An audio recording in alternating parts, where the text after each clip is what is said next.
minha amiga, olá, meu amigo, como é que vocês estão? Bem-vindos a mais um episódio onde estudamos mais uma obra fundamental da doutrina espírita, a Gênese, os milagres e as predições segundo o Espiritismo.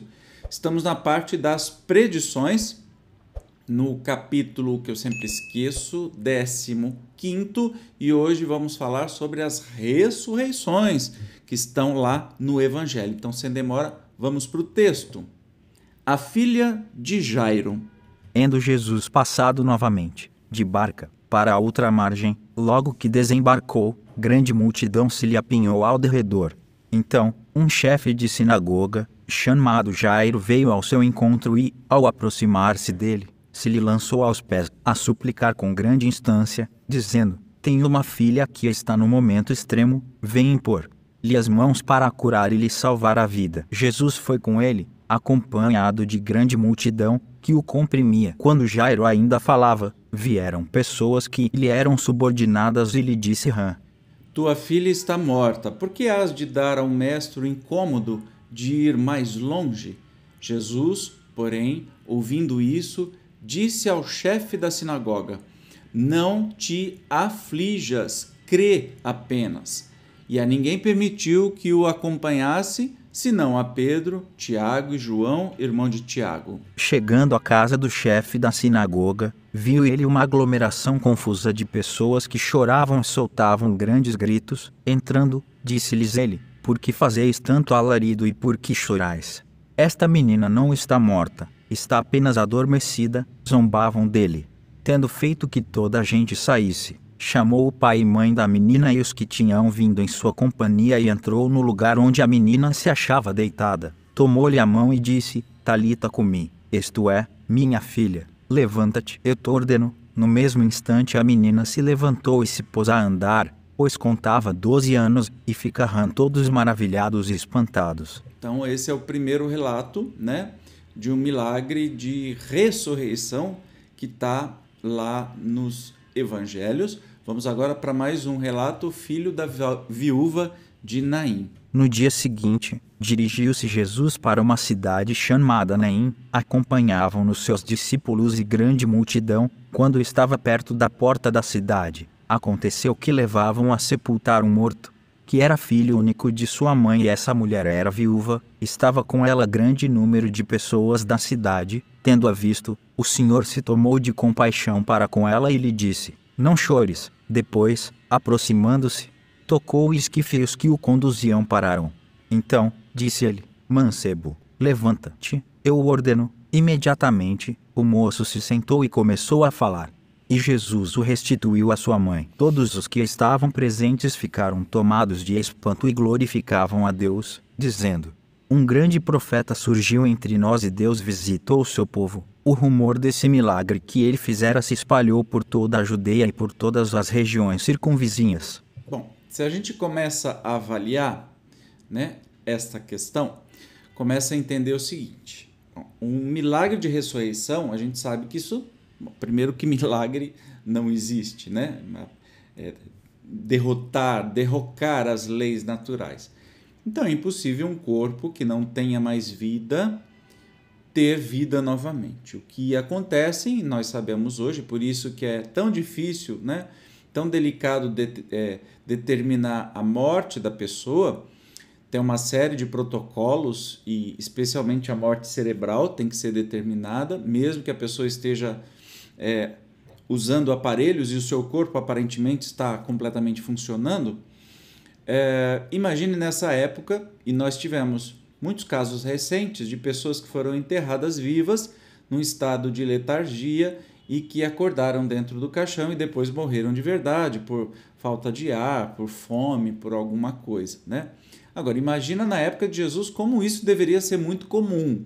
E como os evangelhos foram escritos aí 50 anos depois, quem conta um conto aumenta um ponto, e aí vai aquela mistificação para criar aí cada vez mais adeptos, Isso é humano, isso acontece.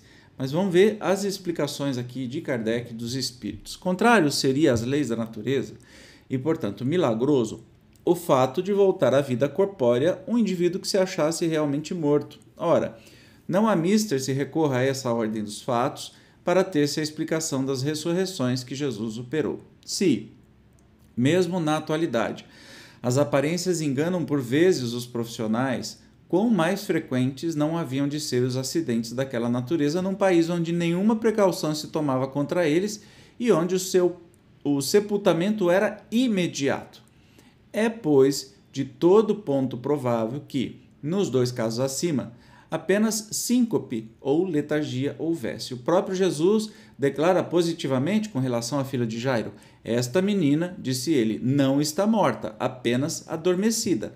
Então a gente ignora esses fatos, né?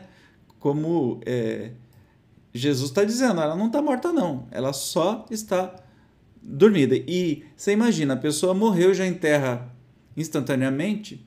Se na época do Kardec já se sabia dessa questão de enterrar pessoas vivas, gente, o cantor Antônio Marcos, se não me engano é o nome dele, foi enterrado vivo. E depois é que descobriram que o caixão estava todo arranhado. E tantos e tantos e tantos casos que a gente conhece na medicina moderna. Imagine naquela época, né?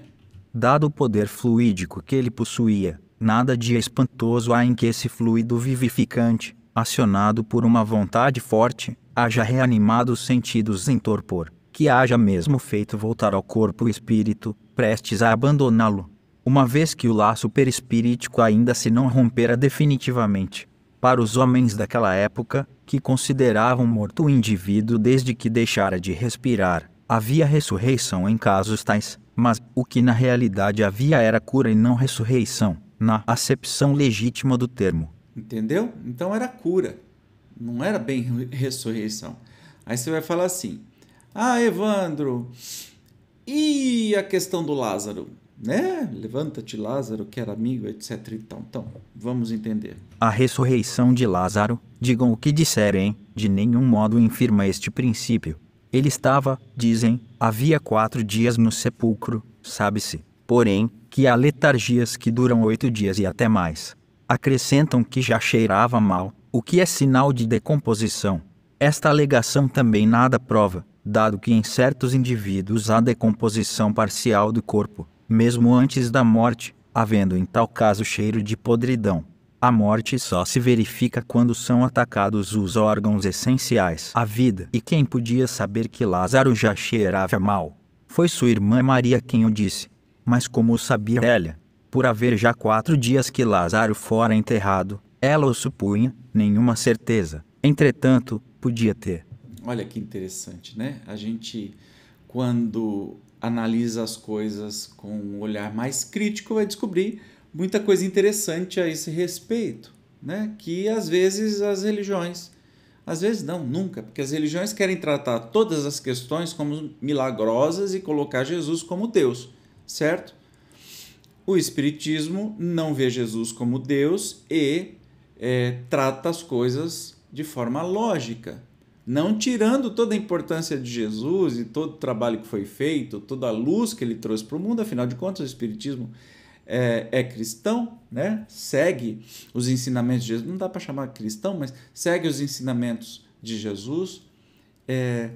Então, que a gente possa pensar um pouquinho mais sobre o que eram estes milagres na época de Jesus. Obrigado por ter chegado até aqui. No próximo episódio, vamos falar sobre mais um milagre. Jesus caminha sobre a água. Eu te espero como sempre. Até lá. Tchau.